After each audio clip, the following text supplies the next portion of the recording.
was built to last. With the webs I'm weaving, I could change the past. Hello guys! Welcome back to our channel. Para sa ating video ngayon, meron tayong comparison video between these two scar remover soap na meron po tayong twist kasi panoorin nyo ito hanggang sa dulo para malaman ninyo kung bakit hindi ko po siya pinatuloy na gamitin. Bago po tayo magsimula sa ating dalawang scar remover soap, pasensya po sa aking background kung meron po tayong mga noise na maririnig kasi meron po tayong ongoing construction sa aming neighbor kasi nagpapaganda sila ng kanilang bahay. We will proceed with this comparison video. Naging viral siya sa TikTok, so TikTok made me buy and try these two soaps. And unahin na muna natin ito si Rosemar Kagayako na ito talaga ang pinaka-trending.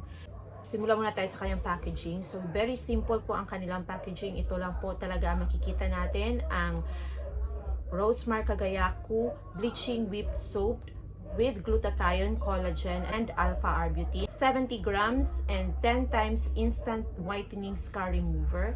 And at the back part is only their expiration 2 years after opening. The second soap that we will compare is the Utsukushi Scar Remover Bleaching Soap in 70 grams also. Meron po itong niacinamide, collagen, and alpha-arbutin. It claims to give us a natural whitening and moisturizing face and body. Same po ang kanilang back packaging, only the expiry. So the expiration is 2 years after opening. With their packaging, ang masasabi ko is hindi po natin malalaman kung saan siya na manufacture kasi it's very simple lang talaga, halos magkakambal ang kanilang itsura. And in terms of their fragrance, halos magkakambal din ang kanilang fragrance. Pareho ang bango nila. Madali pong matunaw si Utsukushi. And ito naman si Kagayako, hindi po siya madaling matunaw. Medyo rough po ang Kagayako.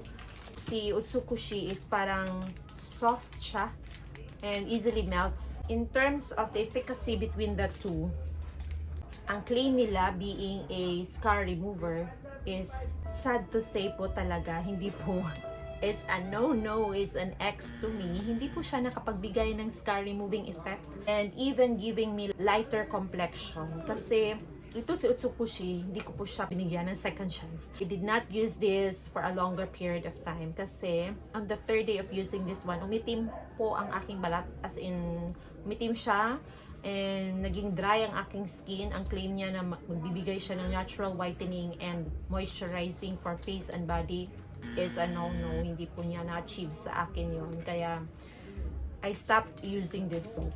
Ito naman si Kagayako, binigyan ko po siya ng chance. Kasi hindi naman po siya nagbigay ng talagang itim complexion sa aking skin. I gave this a try to use this soap for 2 weeks para makita ko talaga kung talaga bang true ang kanilang scar remover claim. But it's a no-no to me also. Meron naman siyang whitening effect, pero matagal mong ma-achieve yung hinay-hinay siya na magbibigay sa skin mo ng whitening glow. If you try to ask me kung I will still continue to use this soap, is hindi ko na po ito gagamitin silang dalawa kasi hindi po true ang kanilang claim na scar removing siya. Even their claim of giving us whitening effect is hindi mo ma-achieve in an instant. Especially this soap, talagang umitim ako dito sa Utsukushi. Ito naman siya, matagal kong na-achieve ang whitening effect niya. Only half of this one ang aking nagamit. Dalawa kasi ang nabili ko nito. I really tried to consume the whole packaging of this soap. So ito na yung extra ko. What I've been trying to say is only based on my personal experience while trying to use this soap. And I'm not saying that you will not use this or try this soap kasi we have different skin type and we have different skin result pag gagamitin natin siya. Hindi mo din masasabi kung hiyang ka if you will not try it. It's not hurting to me kasi it's very economical. These two soaps is only 49 pesos and you can purchase this one via Lazada, Shopee, and also in TikTok shop. Meron po mga resellers doon sa TikTok live shop. So I will just write in the description box kung saan ko po ito nabili ang dalawang soap na ito, para kung gusto nyo ding itry ito is meron kayong link kung saan nyo pwedeng mabili. Yun lang naman talaga ang aking masasabi with these two soaps na scar remover soap na it's a no-no for me talaga for their claim of a scar remover soap. Thank you for watching this video, and I hope you subscribe to our channel and click the notification bell for you to be updated on my next video.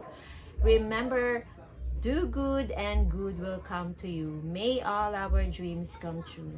Gracias!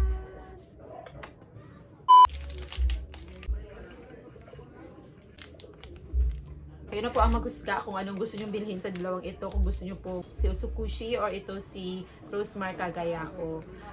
It's up to you kung gusto nyo po ding itry.